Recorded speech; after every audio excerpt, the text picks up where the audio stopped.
Video we'll be talking about the tracking history, so you'll be understanding what this tracking history is all about. So when you click on it, the tracking history basically tells you all tracking activity generated by OneCart. So there's two ways to see it. One is via this link here. So it shows you all the history of any activity that is basically done.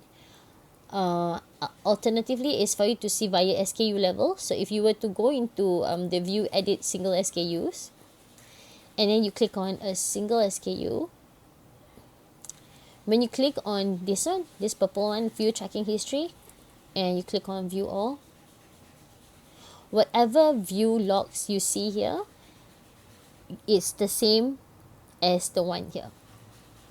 It's just at different places. Okay, so again,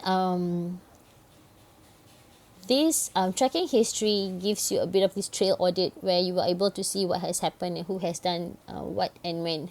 So and if let's say it's a bit of accountability, should anybody like your staff or yourself, for an example, has made any change to the quantity, or for example even toggling on and off the auto update, you are able to see it here in this tracking history. But ideally what we would like to see here is to show the failed attempts.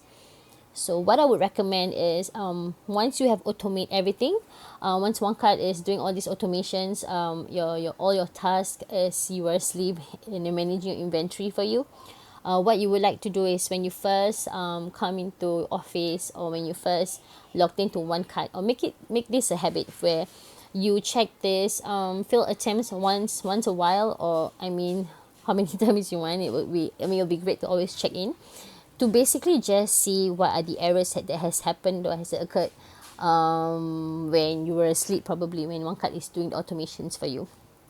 So just by clicking that, you're able to see all the errors in one page, and we can run through the errors and to see if it needs to be rectified. So for an example, if you click on the Shopee error here, like I said, the errors here are the same as the SKU level. Okay, on the next video we will be talking about how do we debug these errors, and how do we understand these errors and what we can do about it.